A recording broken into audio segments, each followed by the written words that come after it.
गर्मियों की छुट्टियों में बंटी और मीरा ने अपने प्यारे दोस्त छोटे और नटखट पांडा सुमो के साथ एक नई किताब पढ़नी शुरू की।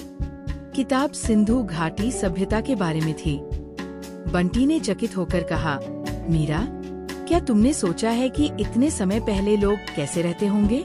मीरा ने मुस्कुराते हुए जवाब दिया, हाँ बंटी, मैंने सुना है कि उनकी सभ्यता बहुत उन्नत थी। सुमो अपनी छोटी छोटी आँखें चमकाते हुए बोला, चलो उनके समय में चलते हैं, क्या पता हमें कोई खजाना मिल जाए।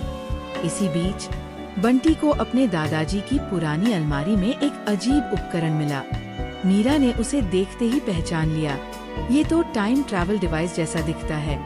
बंटी ने उत्सुकता से पूछा, क्या ये हमें सच में समय में पीछे ले जा सकता है? मीरा ने किताब से कुछ निर्देश पढ़े और डिवाइस को चालू कर दिया। अचानक एक तेज रोशनी हुई और तीनों समय की सुरंग में चले गए। जब उनकी आंखें खुली तो वे खुद को एक अद्भुत जगह पर पाए। चारों ओर सुंदर घर, बड़े बड़े कुएं और व्यवस्थित सड़कें थी। लोग मिट्टी के बर्तन बना रहे थे, कुछ लोग अपने बैल गाड़ियों में सामान ला रहे थे।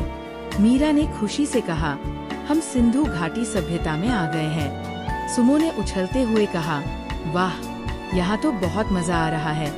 तीनों ने गांव में घूमते हुए दो बच्चों अंश और सिया से दोस्ती की। अंश ने बताया, हम यहाँ बहुत खुश हैं। हमारे पास खाने पीने के लिए अनाज, पानी और जानवर हैं। सिया ने कहा, लेकिन हमें हाल ही में एक समस्या हो रही है। हमारे कुएं का पानी धीरे धीरे सूख रहा है और हमें समझ नहीं आ रहा कि क्यों। मीरा ने फौरन कहा, शायद हम तुम्हारी मदद कर सकें। हमें कुएं को देखना होगा। बंटी, मीरा और सुमो ने अंश और सिया के साथ कुएं की जांच शुरू की। सुमो ने देखा कि कुएं के पास की मिट्टी बहुत सख्त हो चुकी थी।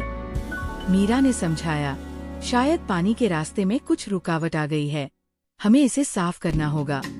बंटी ने कहा, चलो मिलकर इसे साफ करते हैं। पांचों ने मिलकर मिट्टी हटाना शुरू किया। सुमो ने अपनी छोटी छोटी ताकत से बड़ी बड़ी मिट्टी की गांठें हटाईं। कुछ घंटे की मेहनत के बाद पानी का बहाव फिर से शुरू हो गया। अंश और सिया खुशी से चिल्लाए, पानी वापस आ गया।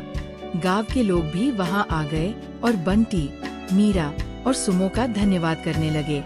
गांव वालों ने उनकी मदद के बदले उन्हें एक सुंदर मिट्टी का बर्तन और कुछ अनोखे गहने दिए।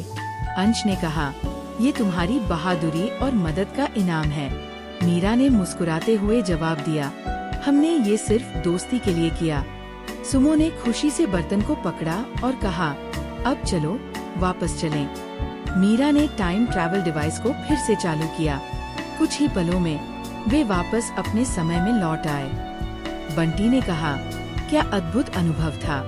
हमने न सिर्फ नए दोस्त बनाए बल्कि सिंधु घाटी सभ्यता के बारे में बहुत कुछ सीखा।